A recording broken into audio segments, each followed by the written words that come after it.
দেশের ব্যাংক খাতের দুরবস্থার জন্য বাংলাদেশ ব্যাংকের দুর্বলতা রয়েছে বলে মন্তব্য করেছেন নবনিযুক্ত governor doctor Ahsan H Mansur. প্রথম দিন কার্যালয়ে এসে তিনি সাংবাদিকদের বলেন, অর্থ পাচারকারীরা শান্তিতে টাকার বিছানায় ঘুমাতে পারবে না। পাচারকারীদের থেকে অর্থ ফিরিয়ে আনার চেষ্টা অব্যাহত থাকবে বলেও জানান তিনি। পরিচালকদের স্বেচ্ছাচারিতা আর লাগামহীন খেলাপি ঋণে ডুবতে বসেছে দেশের ডজন খানেক ব্যাংক। নবনিযুক্ত গভর্নর দায়িত্ব নিয়েই বললেন, কেন্দ্রীয় ব্যাংকের দুর্বলতাই এর জন্য দায়ী। ব্যাংকিং খাতের রিফর্মের কনটেক্সটে প্রত্যেকটা যারা দুর্বল ব্যাংক, যেখানে এই ধরনের কিছু হয়েছে, সেই ধরনের ব্যাংকগুলোকে ফুল অডিট টাইপের কিছু করতেই হবে। বের করতে হবে যে কতগুলো ইরেগুলারিটিস হয়েছে, ওগুলোর সাথে জড়িত কারা। এ সময় তিনি জানান, কালো টাকা উদ্ধারে নোট বাতিলের পরিকল্পনা আপাতত নেই, তবে সরকারের সঙ্গে আলোচনা করেই অর্থ পাচারের পথ বন্ধ করা হবে। আর পাচার হওয়া টাকা ফিরে না এলেও পাচারকারীরা যেন শান্তিতে ঘুমাতে না পারে সে ব্যবস্থা করা হবে। যে আন্তর্জাতিক সহায়তা নিয়ে অভ্যন্তরীণ আইনগত প্রসেসগুলোকে ফলো করে আমরা এমন একটা সিচুয়েশন করব যাতে যারা টাকা নিয়ে গেছেন তারা যেন একটু কষ্টে থাকে, মানে একেবারে টাকার বালিশে বিছানা যেন না ঘুমাতে না পারে, একটু দৌড়াদৌড়িতে থাকতে হবে তাদেরকে। নতুন গভর্নর বলেন, কেন্দ্রীয় ব্যাংকের মূল কাজ মূল্যস্ফীতি নিয়ন্ত্রণ ও বৈদেশিক মুদ্রার রিজার্ভ বাড়ানো। সেক্ষেত্রে রাতারাতি সমাধান না আসলে রোজ চেষ্টা চলবে। আশ্বাস দেন তথ্যের অবাধ প্রবাহ নিশ্চিত করার। মূল্যস্ফীতিটা গেছে আকাশের দিকে আর রিজার্ভটা আসছে তলানের দিকে, তো দুটোকে কীভাবে রিব্যালেন্স করে মাঝে মাঝে জায়গায় নিয়ে আসা যায়, একটা রেসপেক্টেবল জায়গায়, সেটা আমাদের চেষ্টা করতে হবে। একদিনে তো হবে না, একদিন মানে কি 1 বছরও হবে না, কিন্তু আমাদেরকে নামিয়ে আনতে হবে ওইটাকে, আর এটাকে বাড়াতে হবে। খেলাপি ঋণ কমানো সহ ব্যাংকগুলোতে সুশাসন ফেরাতে আন্তর্জাতিক শুদ্ধাচার অনুসরণ করার কথাও জানান গভর্নর। উম্মনহা রাজমি, ইন্ডিপেন্ডেন্ট নিউজ, ঢাকা। এদিকে অর্থ আত্মসাৎকারী ও দুর্নীতিবাজদের বিরুদ্ধে ব্যবস্থা চলমান থাকবে। অর্থের সুষ্ঠু ব্যবহার নিশ্চিতে জোর দেওয়া হবে বলে জানিয়েছেন অর্থ উপদেষ্টা ডক্টর সালেউদ্দিন আহমেদ। বুধবার সচিবালয়ে মূল্যস্ফীতি ও খাদ্য সরবরাহ পরিস্থিতি নিয়ে এক বৈঠক শেষে সাংবাদিকদের এসব কথা বলেন অর্থ উপদেষ্টা। তিনি বলেন, সাধারণ মানুষ বাজারে স্বস্তির খবর পাবেন, তবে এজন্য সময় দিতে হবে। তিনি জানান, সংশ্লিষ্টদের নির্ভয়ে নিজের কাজ করার নির্দেশ দেওয়া হয়েছে। তার মতে বিদ্যমান নীতির বাস্তবায়নে সমস্যার সমাধান করা সম্ভব। এজন্য বাংলাদেশ ব্যাংকের গভর্নর বলেন, মূল্যস্ফীতি নিয়ন্ত্রণে বাজারের সরবরাহ জোরদার ও চাঁদাবাজি বন্ধ করতে হবে। তিনি আশা করেন, উৎপাদন বাড়াতে পারলে 6 মাসের মধ্যে মূল্যস্ফীতি কমবে। উন্নয়ন সহযোগীদের সাথে আলোচনা করে রিজার্ভ বাড়াতে উদ্যোগ নেওয়া হবে। তিনি জানান, কিছু ক্ষেত্রে ব্যাংক মার্জার বা মালিকানা বদল হতে পারে।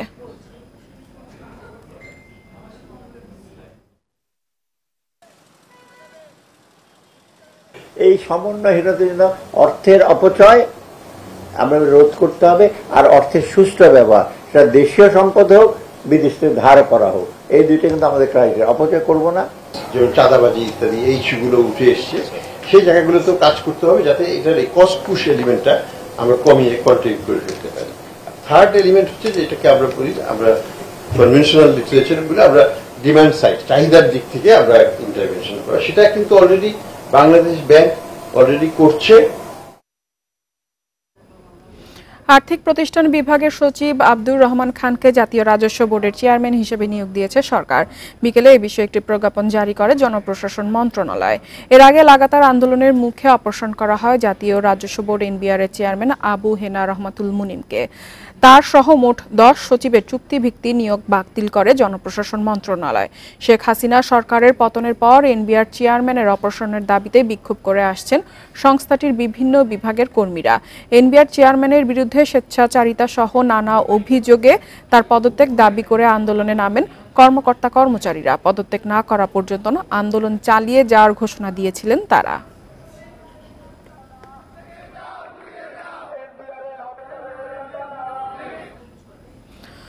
আর্থিক খাতে সুশাসন নিশ্চিত করাই অন্তর্বর্তীকালীন সরকারের মূল চ্যালেঞ্জ বলে জানিয়েছেন বেসরকারি গবেষণা সংস্থা সিপিডি। দুপুরে রাজধানীর একটি হোটেলে আয়োজিত এক সেমিনারে সংস্থার বক্তব্যে এসব কথা উঠে আসে। সেমিনারে রাষ্ট্র সংস্কারে সবার আগে আইন শৃঙ্খলার পুনর্গঠনে জোর দিয়েছে বৈষম্য বিরোধী ছাত্র আন্দোলন। বৈষম্যহীন রাষ্ট্র গঠনে অন্তর্বর্তী সরকারের চ্যালেঞ্জ ও করণীয় নিয়ে এ সেমিনারের আয়োজন করে বেসরকারি গবেষণা সংস্থা centre for policy dialogue CPD. এতে নতুন বাংলাদেশ নির্মাণে নিজেদের মতামত তুলে ধরেন শিক্ষার্থী, উদ্যোক্তা, গবেষক সহ অনেকে। সভায় রাষ্ট্রীয় গুম খুনের বিচারের দাবি জানায় বৈষম্য বিরোধী ছাত্র আন্দোলনের প্রতিনিধি। সমন্বয়ক বলেন, বৈষম্য দূর করতে সব খাতে সংস্কার দরকার। সবার আগে নজর দিতে হবে সত্যিকারের আইনে শাসন নিশ্চিতের উপর। ম্যাথ মিস্ট্রি সলভ, তদন্ত বিভাগের রিফরমেশন এবং ল এনফোর্সের রিফরমেশন, এই বিষয়গুলো আমি আইন শৃঙ্খলা বাহিনীর মধ্যে প্রথম পর্যায়ে দেখতে চাই। আমার দৃষ্টিকোণ থেকে এগুলো ফার্স্ট প্রায়োরিটি। নাগরিক ভাবনায় বিচারহীনতার সংস্কৃতি থেকে বেরিয়ে এসে ব্যাংক সহ সকল আর্থিক খাতে সংস্কার করা বড় চ্যালেঞ্জ দাবি সিপিডির। পাশাপাশি টেকসই সংস্কারের দিকে জোর দেওয়ার তাগিদ তাদের। রাজনৈতিক দলগুলি কিন্তু তাদের একটা উদ্দেশ্য একই রকম মিলে যায় যখন তারা ক্ষমতায় আসে। সেইখানেই সাধারণ ছাত্র জনতা চেক এন্ড ব্যালেন্সের ভূমিকাটা পালন করবে। সেই রকম একটা কাঠামো তৈরি করতে হবে। আমরা বক্তাদের কাছ থেকে সেটা শুনেছি। সেই কাঠামোর মাধ্যমে আমাদের ভবিষ্যতের রাষ্ট্রটা পরিচালনা করতে হবে।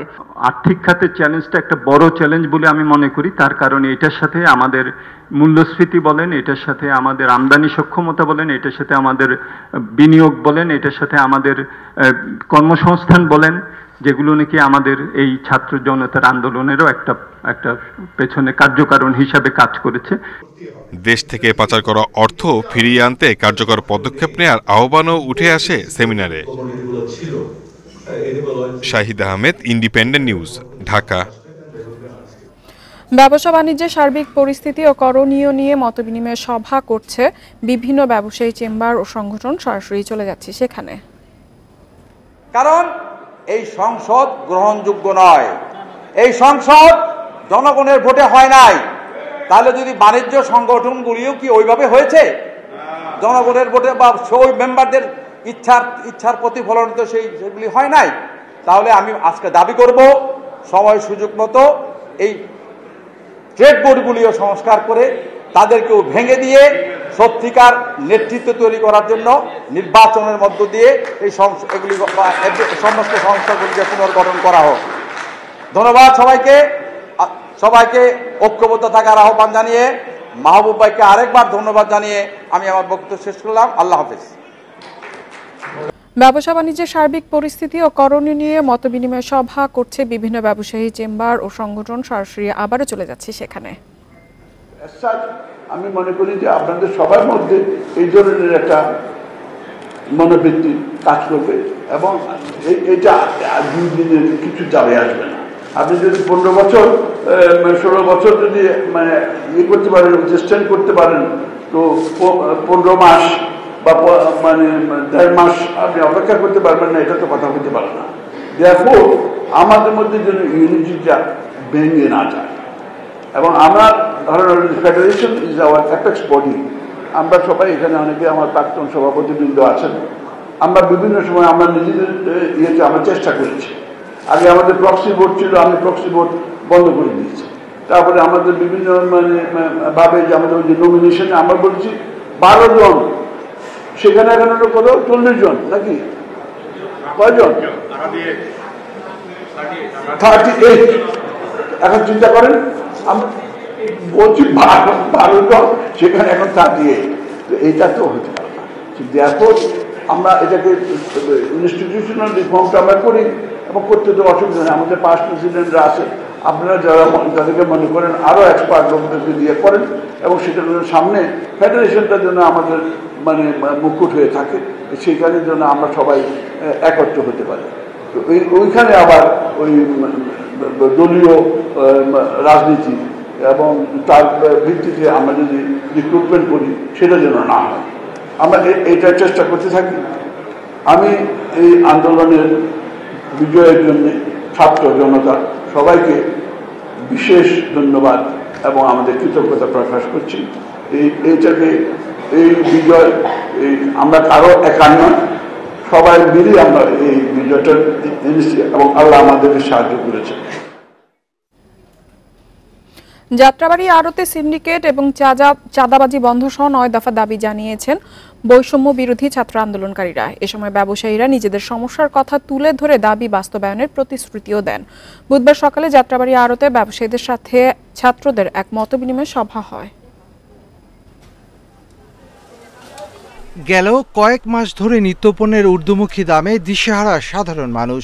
ব্যবসায়ীদের সিন্ডিকেট ও পথে পথে চাঁদাবাজির কারণে কোনোভাবেই নিয়ন্ত্রণ করা যাচ্ছিল না প্রয়োজনীয় পণ্যের দাম। তবে অন্তর্বর্তী সরকারের গঠনের পর মূল্যস্ফীতি নিয়ন্ত্রণে সরকারের পাশাপাশি কাজ শুরু করেছে বৈষম্য বিরোধী ছাত্র আন্দোলনকারীরা। এরই পরিপ্রেক্ষিতে রাজধানীর অন্যতম যাত্রাবাড়ীতে আড়তদারদের সাথে মতবিনিময় করেন। বলেন, সিন্ডিকেট ও চাঁদাবাজি বন্ধ করতে হবে। বাজার যদি আজকে সিন্ডিকেট মুক্ত হয়, চাঁদাবাজি মুক্ত হয়, ট্রোল মুক্ত হয়, দেখবেন দ্রব্যমূল্যের দাম অটোমেটিকলি কমে আসবে। সাধারণ মানুষও কম দামে কিনতে পারবে, ব্যবসায়ীরাও অনেক বেশি লাভ করতে পারবে। এ সময় ব্যবসায়ীরা ছাত্রদের দাবির সাথে একাত্মতা প্রকাশ করে তা 10 দিনের মধ্যে বাস্তবায়নের প্রতিশ্রুতি দেন। মালিকরা কিন্তু নিজেরাই কন্ট্রোল করে, সেখানে কোনো সিন্ডিকেট আইসা কোনো মালিকের সাথে পেরে উঠবে না। অবশ্যই আমরা এই দ্বিতীয় দাবির পক্ষে আমরা সকল মার্কেট মালিকরা এবং ব্যবসায়ীরা আমরা একমত। তোমাদের দ্বিতীয় দফা আমরা মেনে নিলাম। যাত্রাবাড়ির আড়ত থেকে সরকার দৈনিক 1,80,000 টাকার রাজস্ব আদায় করে। এরপরও এই আড়তে নানা হয়রানির সম্মুখীন হতে হয় বলে অভিযোগ করেন ব্যবসায়ীরা। Shafil Alam Sujan, Independent News, Dhaka. অর্থছাড় কম হওয়া গত অর্থ বছরে বার্ষিক উন্নয়ন কর্মসূচি বাস্তবায়ন হয়েছে 80.92%, যা 4 বছরের মধ্যে সর্বনিম্ন। মোট 2,05,858 কোটি টাকার এডিপি বাস্তবায়ন হয়েছে 2023-24 অর্থ বছরে। মঙ্গলবার গত অর্থ বছরে এডিপি বাস্তবায়নের প্রতিবেদন প্রকাশ করে পরিকল্পনা মন্ত্রণালয়ের IMED। গেল অর্থ বছরে বরাদ্দের 19%-এরও বেশি অর্থ শেষ পর্যন্ত ব্যয় করা যায়নি। বছরটিতে এডিপি বরাদ্দ ছিল 2,54,352 কোটি টাকা। একক মাস হিসেবে অর্থ বছরের শেষে জুন মাসে এডিপি বাস্তবায়নের হার ছিল 23.38%, যা আগের অর্থ বছরে ছিল 23.45%।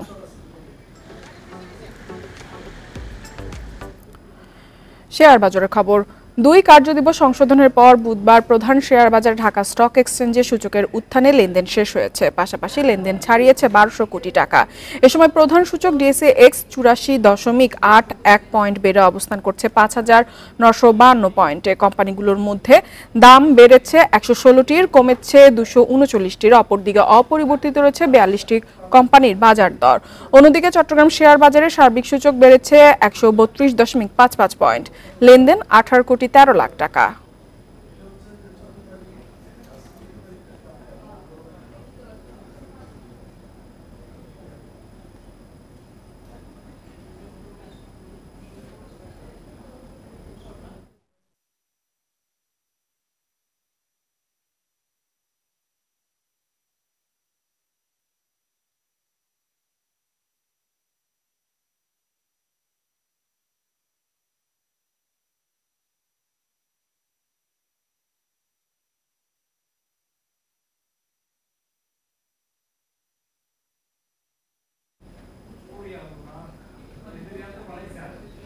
এবার জানাবো বিশ্বের প্রধান মুদ্রার সাথে টাকার আজকের বিনিময় হার।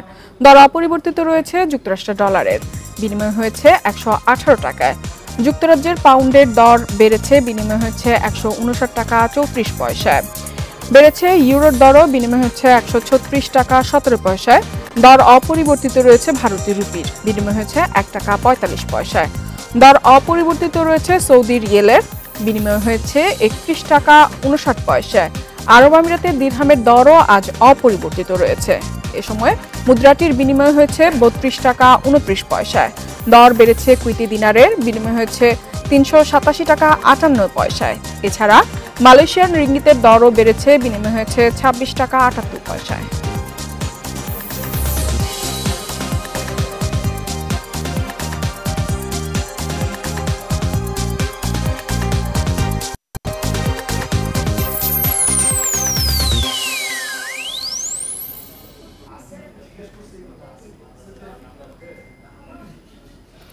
আর এই ছিল অর্থনীতি সারাদিনের আজকের আয়োজনে। ইন্ডিপেন্ডেন্ট টেলিভিশনের সব খবর আরও বিস্তারিত জানতে চোখ রাখুন ফেসবুক, ইউটিউব এবং এক্সে।